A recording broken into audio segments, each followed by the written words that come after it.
Hello friend, সবাইকে আবার একটি নতুন ভিডিওতে স্বাগত জানাই। তো মেডিকেলের প্রবেশিকা পরীক্ষা অর্থাৎ নিট ইউজি পরীক্ষা নিয়ে বর্তমানে গোটা দেশ কিন্তু তোলপাড় হয়ে রয়েছে। কেন তোলপাড় হয়ে রয়েছে? ভবিষ্যতে ডাক্তার, আমরা যাদেরকে ডাক্তার হিসেবে দেখব ভবিষ্যতে, সেই ডাক্তারি পড়ার জন্য একদম প্রাথমিক লেভেলের যে পরীক্ষাটা হয়ে থাকে, প্রবেশিকা পরীক্ষা, যেটা দিয়ে কিন্তু মানুষ ডাক্তারি পড়ার জন্য এগিয়ে যায়, সেই পরীক্ষাতেই কিনা দুর্নীতি। 720 নম্বরের পরীক্ষার মধ্যে কেউ পেয়েছে 719, কেউ পেয়েছে 718, আবার অনেকেই পেয়েছে 720।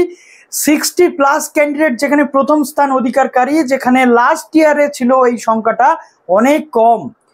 প্রথম স্থান অধিকারকারী যেখানে প্রত্যেকটা প্রশ্ন ভুল হলে 5 মার্কস করে কিন্তু নেগেটিভ হয়, সেই জায়গাতে কি করে 63 থেকে 64 জন ক্যান্ডিডেট ফার্স্ট হয়ে যায়, সেই জায়গাতে উঠেছিল প্রশ্ন। এবং দেশ জুড়ে যারা নিট এক্সাম দিয়েছে বা ডক্টর অ্যাসপিরান্ট রয়েছে, তাদের জন্য এটা একটা অত্যন্ত দুঃখের খবর ছিল এবং সেই নিয়ে মামলা যায় সুপ্রিম কোর্টে।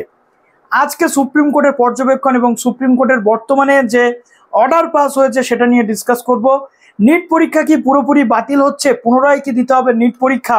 কি বলা হচ্ছে সুপ্রিম কোর্টের পক্ষ থেকে? এবং পরবর্তী শুনানির তারিখ দেওয়া হয়েছে 8ই জুলাই। তার জন্য বা কি রয়েছে, each and every point discuss করবো। যারা নতুন আছো এই চ্যানেলে, অবশ্যই চ্যানেলটিকে সাবস্ক্রাইব করে পাশে থাকা বেল আইকনটি ক্লিক করে দাও, যাতে সব তথ্যগুলো তোমরা টাইম টু টাইম এখান থেকে পেয়ে যাও। তো সুপ্রিম কোর্টের আজকের যে পর্যবেক্ষণ, সেখানে বলা হয়েছে যে 1563 জন ক্যান্ডিডেট যারা নিট পরীক্ষা দিয়েছিল, 1563 জনের পুনরায় পরীক্ষার কথা বলা হয়েছে। আগামী 23শে জুন তারিখে সেই পরীক্ষা নেওয়া হবে এবং সেই পরীক্ষার রেজাল্ট পাবলিশ হবে 30শে জুন 2024 তারিখে। কেন এই 1563 জনকে আলাদা করে বাছাই করা হয়েছে?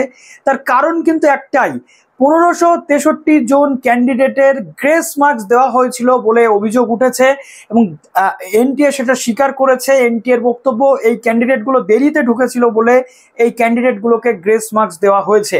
অনেক ক্যান্ডিডেট 718, 719ও পেয়েছে এরই মধ্যে।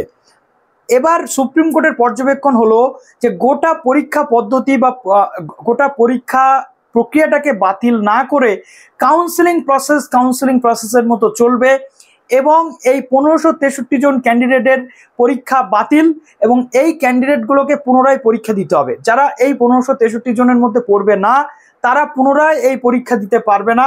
এবং 1563 জন চাইলে এর মধ্যে থেকে কেউ কেউ পরীক্ষা নাও দিতে পারে, কিন্তু গ্রেস মার্কস বাদ দিয়ে যে নাম্বারটা তারা অরিজিনালি পেয়েছে সেই নাম্বারটা তাদেরকে কিন্তু দেখিয়ে দিতে হবে, এমনটা সুপ্রিম কোর্টের পক্ষ থেকে বলা হয়েছে।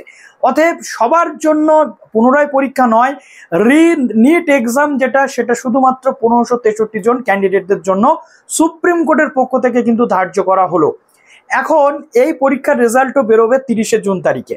আর বাকিদের যেমন কাউন্সেলিং প্রসেস চলছে, তেমনিভাবে কাউন্সেলিং প্রসেস চলবে।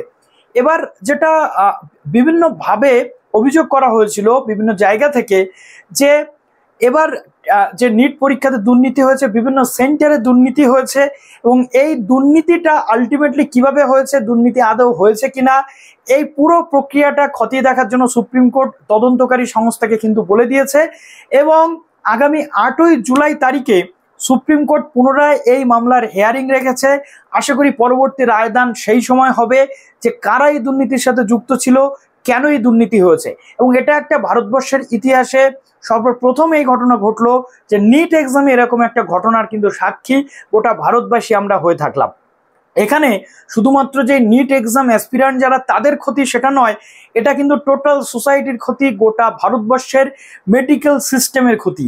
কেননা এখান থেকে যারা দুর্নীতি করে নিট এক্সামের মাধ্যমে এই যে ডাক্তারি পড়ার সুযোগ পাবে, তারা আগামী দিনে কতটা এলিজিবল ডাক্তার হিসেবে বেরিয়ে আসবে সেটা নিয়ে যেমন সন্দেহ রয়েছে, তেমনি দেশের জনস্বাস্থ্যের ওপরেও কিন্তু এর যথেষ্ট প্রভাব পড়তে চলেছে। এ নিয়ে আপনাদের কি মন্তব্য কমেন্ট সেকশনে জানাতে একেবারেই ভুলবেন না। এবং আজকে সুপ্রিম কোর্টের যে পর্যবেক্ষণ, সেটা আমি আপনাদেরকে তুলে ধরলাম। ভালো থাকবেন সবাই, বেস্ট অফ লাক।